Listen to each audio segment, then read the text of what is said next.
Oi gente, tudo bem? Meu nome é Renata, do blog Uma Leitura a Mais. E começar é sempre tão complicado, né? E eu vim falar hoje de um livro chamado O Mistério dos Cavalos Alados, que ele já tá lá na minha wishlist da Amazon há muito, muito tempo. Eu só marquei ele lá e falei, assim que eu puder, eu vou comprar, porque eu estou louca pra ler. Primeiro que eu tinha adorado essa capa. Eu tinha achado essa capa meio de sonho, meio... muito bonita, na verdade. E essa história de mistério sempre chama atenção, então me perguntei qual será o mistério desses cavalos alados, unicórnios, não sei. Tava querendo ler. Então, depois que eu publiquei aquele vídeo lá que deu a louca, que eu comprei um monte de livro, esse aqui foi o primeiro que eu comecei a ler. Na verdade, aí depois eu parei pra começar a ler Uma Dama Fora dos Padrões e acabei voltando para essa leitura aqui, que é uma leitura curta, foi uma leitura bem curta. E aqui atrás na sinopse fala assim: eu tenho um segredo. Não vou contar para o Ben nem para os outros meninos. Eles parecem aqueles cachorros que andam pela noite rosnando para tudo, perseguindo os gatos nas estradas de terra só pelo gosto de vê-los correr. Também não vou contar para Ana, apesar de ela ser gentil comigo e me emprestar seus lápis de cor. Mas vou contar para você. Adoro isso. Este é o meu segredo. Existem cavalos alados vivendo nos espelhos do Hospital Briar Hill. E aqui em cima vem falando assim, um livro extraordinário, surpreendente. O autor de Cavalo de Guerra, que é Michael Morpurgo, e o realismo mágico nos faz recordar de As Crônicas de Nárnia, Kirkus Reviews, que eu sinceramente não sei o que é. A contracapa também é muito bonita. Mas assim, eu não tinha visto a contracapa quando eu comprei o livro. Eu só tinha visto a capa. Realmente eu pensei que fosse alguma coisa de sonho assim. O que acontece? E dentro também é uma coisa linda, ó. Que linda. Parecendo alguma coisa como a noite. E a autora é essa aqui. Megan Shepherd. Megan Shepherd. Eu nunca tinha ouvido falar dessa editora, Plataforma 21. Depois eu vou até... Parece que meu cabelo tá molhado, mas não tá não. Depois eu vou até pesquisar sobre essa Plataforma 21 na internet para saber do que se trata. O livro conta a história... Deixa eu ver se eu consigo falar. Essa parte aqui essa parte que eu li agora é praticamente o capítulo 1, como se fosse um prólogozinho. Deixa eu ver se eu consigo falar sem contar alguma coisa demais do livro. Então, ele se passa na época da guerra.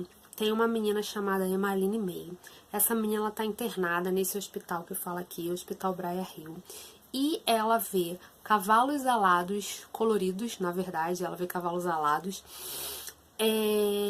no reflexo dos espelhos. Então, qualquer superfície que reflita um espelho, algum talher, alguma coisa assim de prata, não sei, alguma coisa, ela vê esses cavalos alados. É como se fosse uma superfície refletida, na verdade. Os cavalos estão lá, ela tá, tudo que tá aqui tá lá, só que assim, de repente a madre lá tá mexendo no lápis e o cavalo vai tá mastigando o lápis ou mastigando a régua dela.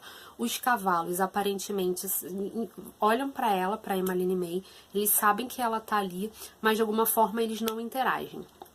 Beleza, ponto número 1. Essas crianças, elas estão internadas nesse hospital. É tipo um hospital de guerra. Na época da guerra, até fala isso lá na Guerra que Salvou Minha Vida. As crianças, elas foram evacuadas de algumas grandes cidades, porque eram as cidades onde iam acontecer os grandes bombardeios. Então, essas crianças foram evacuadas para o campo. Algumas para o campo, para casas de campo e tal. E algumas outras crianças que estavam doentes, como é o caso da Emmaline May, do Ben, da Ana e outras crianças que falam aqui no livro, elas foram evacuadas para alguns hospitais, ou casas que viraram hospitais. No caso, isso aqui é tipo um hospital de freira. As freiras tomam conta desse hospital e não fala muito bem qual que é a doença, mas basicamente é um hospital de tuberculose, porque tem alguns de crianças que estão com tuberculose, porque elas tossem, fala-se de sangue, alguma coisa assim. e eles chamam de águas paradas. Na verdade, a água parada vai subindo, vai sufocando a garganta, alguma coisa assim, as crianças tossem muito. Então, essas crianças estão com tuberculose, assim, já começa por aí como que a autora resolveu falar disso, né? Ela não fala, quase ela não fala tuberculose. Acho que só lá no fim que ela vai falar tuberculose. Ela fala todo o tempo de águas paradas. Já eu já falando lá quase no fim, meio que dando spoiler, mas não dá pra falar. Então, é um hospital, as crianças estão internadas, algumas mais graves, outras menos graves. A Ana é a mais grave, ela já não é tão criança. Ela é mais de criança para adolescente. Ela é a mais grave, tanto que ela fica num quartinho isolado. A Emmaline May, ela tá meio cá, meio lá. Um belo dia, ela sai correndo, tem um jardim com relógio de sol, e ela encontra um cavalo alado, uma égua, uma cavala, ó. Uma égua, na verdade, uma égua alada, que depois ela descobre que o nome da égua é Lume de Luar. E ela tá com a asa quebrada. Só a Emmaline que vê, na verdade. Ela tá com a asa quebrada e a Emmaline tem que ajudar a égua, tanto a sair dali, como que eu vou falar? A voltar pro mundo dela, lá pro mundo dos espelhos, pro mundo dos reflexos. E ela acaba recebendo uns bilhetes dizendo, até nesses bilhetes vem dizendo que o nome da égua é Lume de Luar, porque a égua não fala, né? Então como que ela descobriu o nome da égua, né? Desenho da Disney que os bichinhos falam. Não, não é. Ela começa a receber uns bilhetes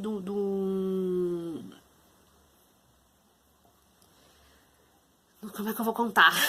Ela começa a receber uns bilhetes, e nesses bilhetes vem falando que o Corcel Negro, que ele quer maltratar a Lume de Luar. Então, o que ela tem que fazer? Ela tem que ajudar a Lume de Luar a ficar boa para poder voltar lá para a terra dela e para poder fugir desse Corcel Negro. Em princípio, esses bilhetes, eles são assinados pelo Lorde dos Cavalos, como se fosse tipo um rei lá, né? Um Lorde lá da terra deles, lá dos espelhos. E como que ela vai fazer isso? Como que ela vai ajudar a égua a voltar lá pro mundo dela? Ela tem que juntar os objetos coloridos lá, nas cores do arco-íris, mais ou menos, que num dado momento ela chama de escudo espectral. Um escudo colorido, na verdade. Um escudo espectral que ela tem que juntar para poder colocar lá pendurado, lá no jardim que a égua tá, para poder salvar essa égua. Só que assim, outras coisas acontecem no meio disso, no meio da história, e a Emmaline é uma personagem fascinante. Apesar dela ser criança, ela vai falando muita coisa, ela fala do pai dela, ela fala da mãe dela, ela fala de como que era um pouco da vida dela antes dessa evacuação. Inclusive ela fala que ela tem cavalos, que eu esqueci o nome, detalhe, dos cavalos que ela fala aqui no final. Não no final, ela já falou deles mais de uma vez. Mas eu que... Gengibre, pimenta e noz moscada, lembrei. Gengibre, pimenta e noz moscada. Aí ela fala que ela tem esses cavalos. Só ela que vê a Emmaline. Também ninguém vai lá, porque tá bem nevando. Nem era pra ela sair de lá do hospital. Ela que foge meio que toda hora, indo contra as regras, indo contra o que as freiras mandam ela fazer. Tem um médico que cuida das crianças, que vem cuidar das crianças. Aí o que ele faz em um dado momento, quando a criança começa a dar uma piorada, ele dá tipo um post-it, né? Um papelzinho colorido pra elas colarem na porta, né? Tem o vermelho é o pior, né? Pra colar na porta significa que tá praticamente quase à beira da morte. Fala um pouquinho de morte, já que tá falando de guerra. Fala de morte também na história, mas assim, falei, não disse muita coisa, ainda bem. Mas a escrita da autora é fascinante em letra maiúscula, porque realmente eu nunca ouvi falar, eu comprei pela capa, como eu já falei, e pela sinopse, que é essa história de mistério, e você vai lendo, vai dando assim, meu Deus do céu, eu pelo menos fiquei pensando, meu Deus, os cavalos existem, não existem, a garota tá maluca, será que a garota tá morta? E é um espírito? Que será que é? E ela vai juntando, vai querendo juntar aquelas cores ali pra ajudar a Luna de Luar, e ela vai recebendo os bilhetes do Lorde dos Cavalos. Chega uma hora que ela mostra o bilhete pra alguém. Significa que o bilhete realmente existe, ou então a pessoa tá doida que nem ela. Então, assim, o final, eu já imaginava mais ou menos que o final seria aquele, o que foi se encaminhando, se desenrolando. Eu já imaginei que seria daquela forma, pelas pistas que a autora estava dando pra gente. Mas assim, no final das contas, não é que o final tenha ficado em aberto. Aparentemente, dá pra gente imaginar o que pode ter acontecido ou não. Eu, enquanto leitora, de repente, penso uma coisa, eu vou até emprestar pra uma amiga minha pra ver o que ela acha, pra ver se ela acha a mesma coisa que eu. Talvez, de repente, eu venha e fale o que eu achei da história, mas assim, é uma história que realmente vale a pena, uma história muito lúdica, uma história que dá pra levar alguns pontos de reflexão, um pouco diferente das histórias que eu costumo ler. Então eu gosto de ler essas histórias pra poder meio que sair da zona de conforto e pensar um pouquinho, né, que será, né, a pimenta, o gengibre e a noz moscada. Ela tinha esses cavalos, mas se ela tinha cavalo, ela fala de uma padaria, mas se ela tinha cavalo, o pai dela era dono da padaria, ou trabalhava na padaria. Se ela tinha cavalo, de repente ela morava no campo, ela tá lá no hospital. Enfim, várias coisas que ficaram passando pela minha cabeça. Eu dei uma choradinha em vários momentos, porque a história é um pouco triste em vários momentos, né? Falando de época de guerra, e geralmente guerra pelos olhos de uma criança, na verdade, de várias crianças, ela, o Benny, a Ana. Me deu vontade de chorar com a Ana em vários momentos, em várias situações. Eu vou procurar mais livros dessa autora, que eu não conheço. Vou procurar mais coisas sobre essa plataforma 21, porque eu também não conheço. A capa é linda, eu adorei. A contracapa também é linda, eu adorei. E aqui dentro também é lindo, eu adorei. Tudo de sonho, e realmente eu indico, eu não tô ganhando nada por isso, tá? Eu indico muito essa leitura, porque é uma leitura que realmente vale a pena. É isso. Espero que tenham gostado. Tchau.